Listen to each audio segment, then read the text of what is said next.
Breaking news Bollywood star hero Saif Ali Khan కు ప్రాణాపాయం తప్పింది. దుండగుడు చేసిన దాడిలో తీవ్రంగా గాయపడ్డ సైఫ్ ప్రస్తుతం సేఫ్ గా ఉన్నాడు. ముంబైలోని లీలావతి ఆసుపత్రి ఐసీయూలో చికిత్స పొందుతున్నాడు సైఫ్. దీంతో కుటుంబ సభ్యులు ఊపిరి పీల్చుకున్నారు. సైఫ్ పై దాడి జరిగిన దగ్గర నుంచి ముంబై పోలీసులు గాలింపు చర్యలను మొదలుపెట్టారు. దాదాపుగా 12 గంటల తర్వాత దుండగుని గుర్తించారు పోలీసులు. నిందితుడిని పట్టుకునేందుకు గాలింపు చర్యలను ప్రారంభించారు. దాడి ఘటన గురించి తెలిసిన వెంటనే ముంబై పోలీసులు రంగప్రవేశం చేశారు. సైఫ్ ఇంట్లో సీసీటీవీ ఫుటేజ్ ను పరిశీలించారు. ఆ ఫుటేజ్ లో ఎటువంటి ఆధారాలు లభ్యం కాలేదు. దీంతో పక్కింటి సీసీటీవీ ఫుటేజ్ లను పరిశీలించారు. పక్క ఇంటి నుంచి సైఫ్ ఇంట్లోకి దుండగుడు ఎంటర్ అయినట్లుగా పోలీసులు గుర్తించారు. సైఫ్ ఇంట్లో పనిచేసే ఓ వ్యక్తి దుండగుడికి సహకరించినట్లుగా పోలీసులు అనుమానిస్తున్నారు. ఆ పనివాడిని అదుపులోకి తీసుకొని ప్రశ్నిస్తున్నారు. దాడి జరగడానికి దాదాపుగా 2 గంటల ముందు నుంచి సైఫ్ ఇంటి సీసీటీవీ కెమెరాల్లో ఎటువంటి అనుమానాస్పద వ్యక్తుల కదలికలు రికార్డు కాలేదు.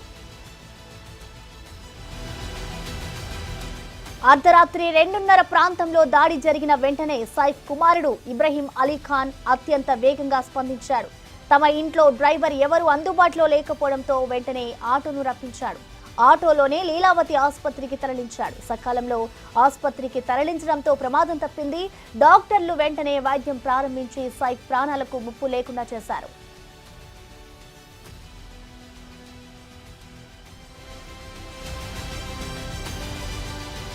ఈ ఆకస్మిక దాడిలో సైఫ్ కు వీపుపై భాగంలో వెన్నెముక వద్ద తీవ్ర గాయం అయినట్లుగా వైద్యులు ప్రకటించారు. ప్రస్తుతం సైఫ్ ప్రమాదం నుంచి బయటపడినట్లుగా వైద్యులు తెలుపుతున్నారు. శస్త్రచికిత్స చేసి 2.5 అంగుళాల కత్తి ముక్కను అక్కడి నుంచి తొలగించారు. దీంతో పాటు వెన్నపూసలో ద్రవాలు లీక్ కాకుండా సరిచేశారు. ఎడమ చెయ్యి మెడ వద్ద చోటు చేసుకున్న గాయానికి ప్లాస్టిక్ సర్జరీ బృందం చికిత్స చేసింది. అనంతరం ఐసీయూలో సైఫ్ కోలుకుంటున్నారు.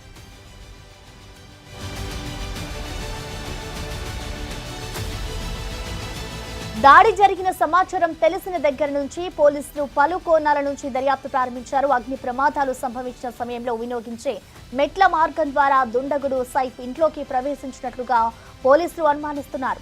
ఇప్పటికే సైఫ్ కుటుంబంలోని పనివారు ఇచ్చిన ఫిర్యాదు ఆధారంగా దొంగపై హత్యాయత్నం కేసు నమోదు చేశారు పోలీసులు.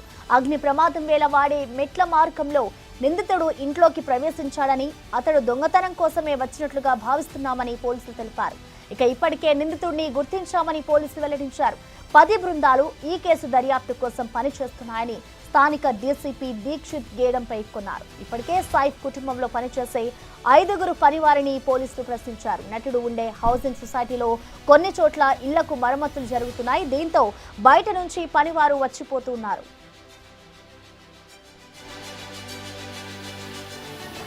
సైఫ్ అలీ ఖాన్ ఆరోగ్య పరిస్థితి ప్రస్తుతం నిలకడగా ఉందని వైద్యులు తెలిపారు. మరోవైపు కేసు విచారణను ముంబై పోలీసులు ముమ్మరం చేశారు. క్రైమ్ బ్రాంచ్ పోలీసులు 10 బృందాలుగా ఏర్పడి నిందితుడి కోసం గాలిస్తున్నారు. ఈ క్రమంలో సైఫ్ ఇంటిని సందర్శించిన పోలీస్ అధికారులు దయానాయక్ కూడా ఉన్నారు. బాద్రాలోని సద్గురు సరెన్ అపార్ట్మెంట్ కు వచ్చిన దయానాయక్ కేసు ఘటనకు సంబంధించిన వివరాలను ఆరా తీస్తారు. ప్రస్తుతం దీనికి సంబంధించిన వీడియోలు సామాజిక మాధ్యమాల్లో వైరల్ అవుతున్నాయి. ముంబై అండర్ వరల్డ్ ను గడగడలాడించిన ఎన్కౌంటర్ స్పెషలిస్ట్ గా దయానాయక్ కు పేరుంది.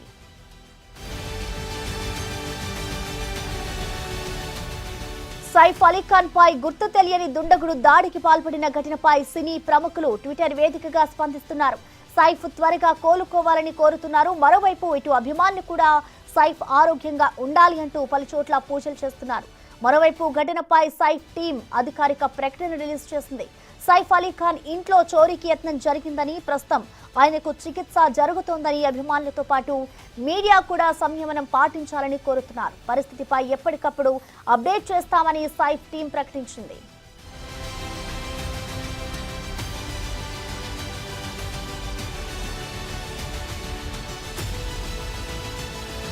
అయితే సైఫ్ ఇంట్లో దొంగతనం చేయడానికి వచ్చిన ఓ దొంగ పక్కింటి నుంచి సైఫ్ ఇంట్లోకి ఎంట్రీ ఇచ్చాడు.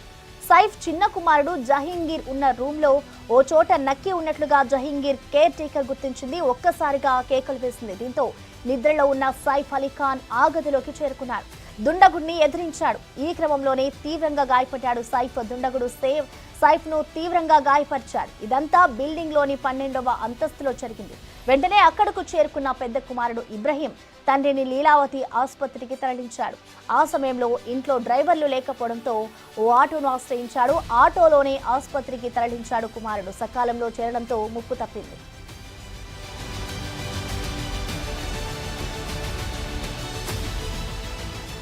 తండ్రిపై దాడి జరిగిన సమయంలో పెద్ద కుమారుడు ఇబ్రహీం వేగంగా స్పందించాడు. ఆ సమయంలో ఇబ్రహీం అంబులెన్స్ సహాయం ఎందుకు తీసుకోలేదు? 12వ అంతస్తు నుంచి కిందకు తీసుకువచ్చే క్రమంలో సైఫ్ సెక్యూరిటీ ఏం చేస్తోంది? ఇబ్రహీంతో పాటు కరీనా కపూర్ ఆ సమయంలో ఆసుపత్రికి ఎందుకు వెళ్లలేదు? ఇవన్నీ ప్రస్తుతం సమాధానం లేని ప్రశ్నలుగా మిగిలిపోయాయి.